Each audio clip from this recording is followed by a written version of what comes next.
E na hora que a alteração de membrana acontece nesse local, aí o canal de cálcio se abre um pouquinho.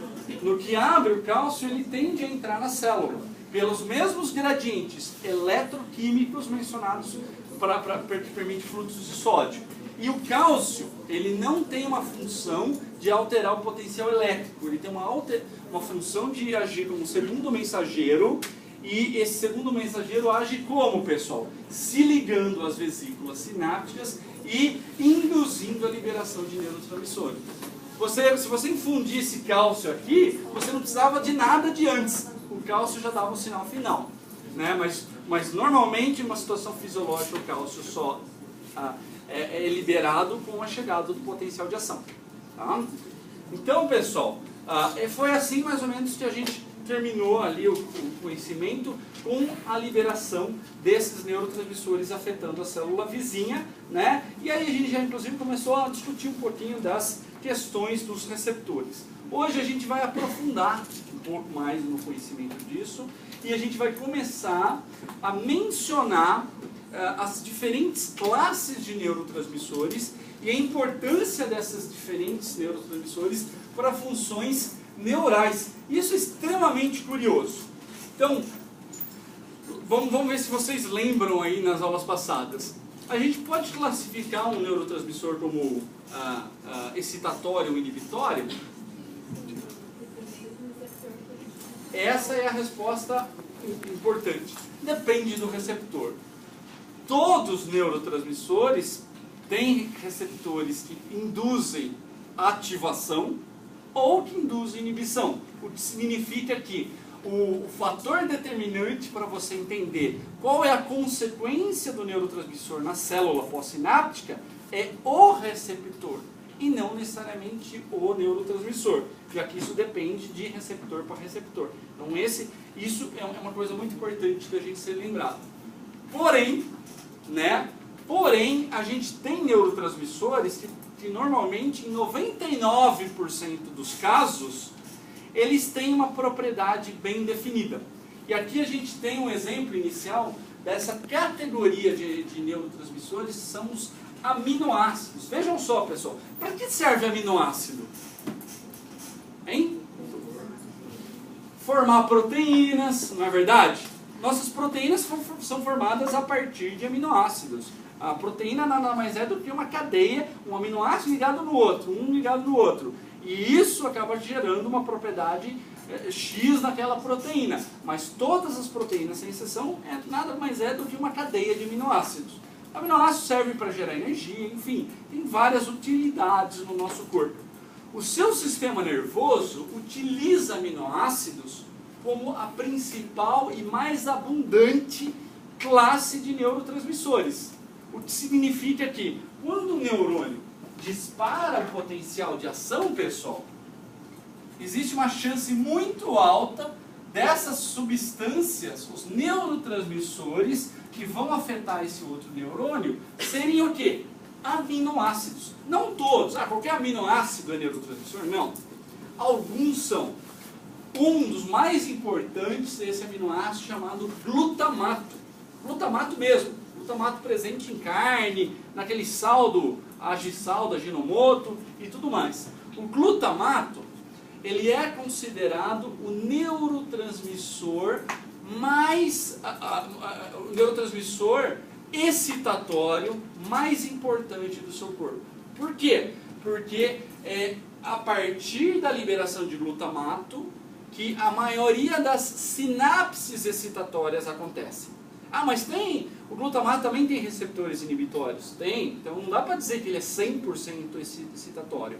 Mas na maioria das sinapses excitatórias você vai encontrar a liberação de glutamato. Então essa é uma regrinha que a gente tem que lembrar. Glutamato, principal neurotransmissor excitatório, e o professor já vai dar vários exemplos interessantes. Por outro lado, se tem uma classe, um neurotransmissor que ele é predominantemente excitatório, deve existir, então, um neurotransmissor predominantemente inibitório.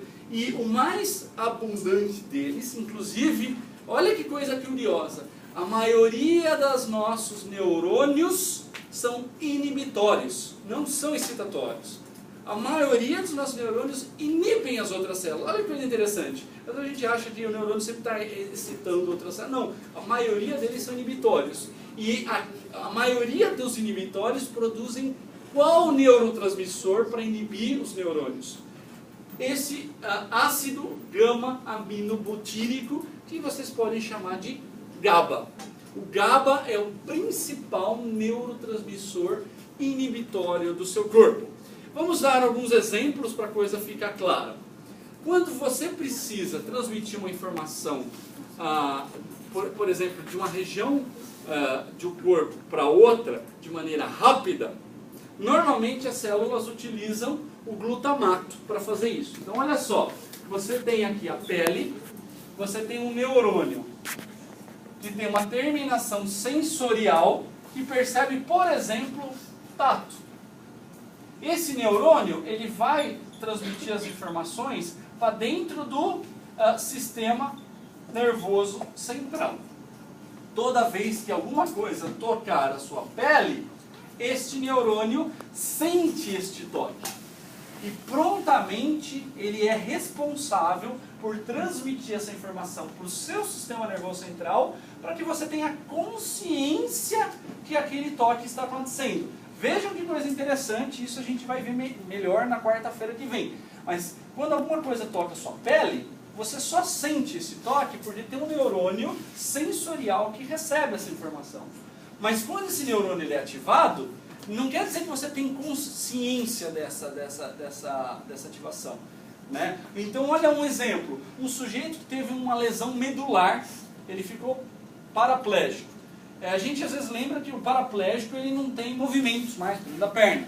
Mas ele não só perde os movimentos, como perde a capacidade sensorial. Isso porque este neurônio que está lá na pele, na perna dele, embora ele possa receber informação sensorial, ele não consegue transmitir mais para o sistema nervoso central. Por quê? A via de transmissão foi interrompida. Né? Você pode ter tido uma lesão aqui no axônio desse neurônio, que entra pela medula e segue pela medula, impedindo que esse neurônio possa avisar os centros superiores que aquele estímulo aconteceu. Sem avisar os centros superiores, e a gente pode chamar o córtex cerebral, esse centro superior, você não sente conscientemente aquilo mesmo que esse neurônio seja ativado. Tá? Então, é importante que esse neurônio consiga transmitir informação para o seu sistema nervoso central. E, basicamente, ele transmite essa informação liberando um neurotransmissor excitatório que vai ativar essa outra célula. Essa célula, para continuar transmitindo essa informação, ela manda um neurotransmissor excitatório. Então, o neurotransmissor excitatório, por exemplo, ele é amplamente presente no nosso sistema sensorial. Porque quando o neurônio sensitivo recebe uma informação, ele vai transmitir ativando, olha só, um circuito neuronal, um circuito policináptico. Um neurônio ativa outro, que ativa outro, e assim vai indo. Chega uma hora que essa informação atinge o córtex cerebral, e aí você, assim, como um passo de mágica, você sente aquela sensação. Né? É bem interessante, mas depende dessa comunicação entre vários neurônios num circuito assim, bem definido. Um se comunica com o outro, com o outro, com o outro, e portanto, né, resumidamente, a ativação desse neurônio vai liberar um neurotransmissor excitatório como o glutamato, que vai ativar esse outro vai liberar um neurotransmissor excitatório que vai ativar esse outro, então você vê uma ativação em série acontecendo. Primeiro nesse, depois nesse, depois nesse, e essas ativações decorrem da liberação do neurotransmissor glutamato. Não é à toa, pessoal, que o glutamato ele age através de um receptor que é um canal iônico de sódio. E ele é excitatório porque a maioria dos receptores de glutamato permitem que o sódio entre na célula, despolarizando e ativando. O GABA, é muito interessante a história do GABA. Alguém já fez cirurgia que teve que fazer anestesia geral? Hein? É comum, né?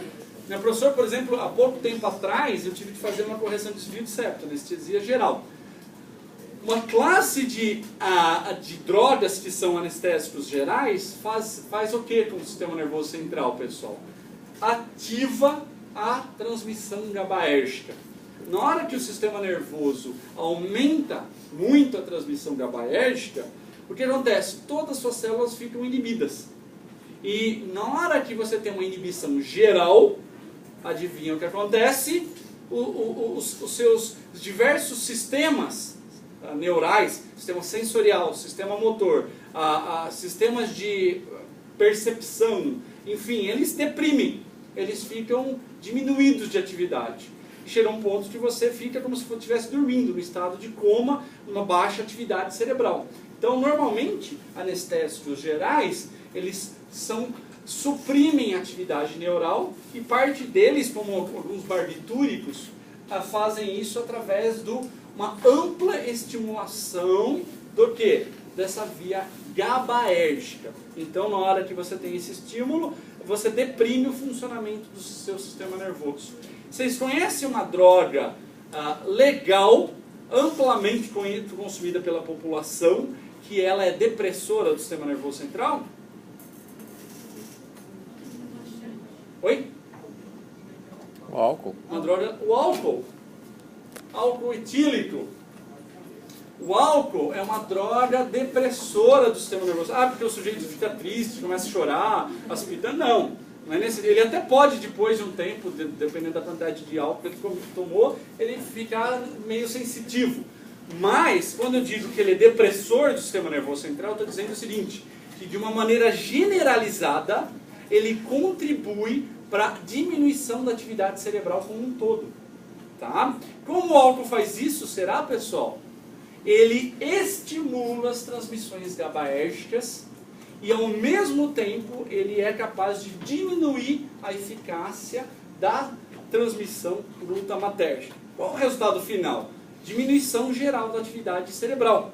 Então, veja, de novo, o álcool estimula a transmissão inibitória, que é GABAérgica. E ele inibe a transmissão excitatória, que é glutamatérgica. E isso, o resultado final, como eu falei, é uma menor atividade cerebral. Será que isso ajuda a gente a explicar os efeitos psicotrópicos do álcool, pessoal? Vamos pensar várias funções do cérebro. O cérebro controla o movimento. O que acontece com o indivíduo embriagado? Vamos pensar em algumas coisas básicas. O equilíbrio não é uma atividade relacionada a movimento. Pensa, você tem que contrair dezenas de grupamentos musculares nas costas, nas pernas, enfim, diversas partes, o abdômen, né? Então está todo mundo contraidinho num certo grau, né? Não precisa ser uma contração máxima, mas vários músculos têm uma contração tônica que no conjunto delas permite que você fique de pé contra uma força de gravidade. Na hora que o álcool age no seu sistema nervoso, ele diminui a função cerebral. Por quê? Ele causa uma diminuição da atividade dos neurônios. E na hora que ele faz isso, aqueles neurônios que controlam a motricidade, incluindo a postura, eles não funcionam bem, eles estão inibidos. E na hora que eles não funcionam bem, você começa a observar as típicas manifestações da embriaguez. O sujeito tem o equilíbrio prejudicado. Uma coisa que acontece frequentemente com o indivíduo bêbado na mesa, pessoal. Ele é meio desastrado, na verdade. Ele não derruba o copo nos outros, a cerveja nos outros. Não é um sujeito que tropeça, né? Ou, por exemplo, o sujeito no dia seguinte que tomou um monte. Aí ele acorda tudo meio machucado, não é verdade? O indivíduo embriagado está cheio de corte, hematoma, que ele nem lembra o que aconteceu. O que são esses hematomas? Na realidade é que o indivíduo perdeu a coordenação motora e saiu tropeçando nas coisas a todo tempo e nem se dava conta disso. Certo? Deixa eu dar um último exemplo aqui de controle motor. A fala do indivíduo muito embriagado, como é? Isso é chamado disfonia, pessoal. Vejam que coisa interessante, talvez vocês nunca pararam para pensar, mas a fala é uma atividade locomotora. você tem que coordenar músculos da corda vocal, da boca, da língua, do lábio, músculos da respiração, tem tudo ser muito bem coordenadinho para que você consiga falar. Na hora que você tem uma supressão da função da motricidade pela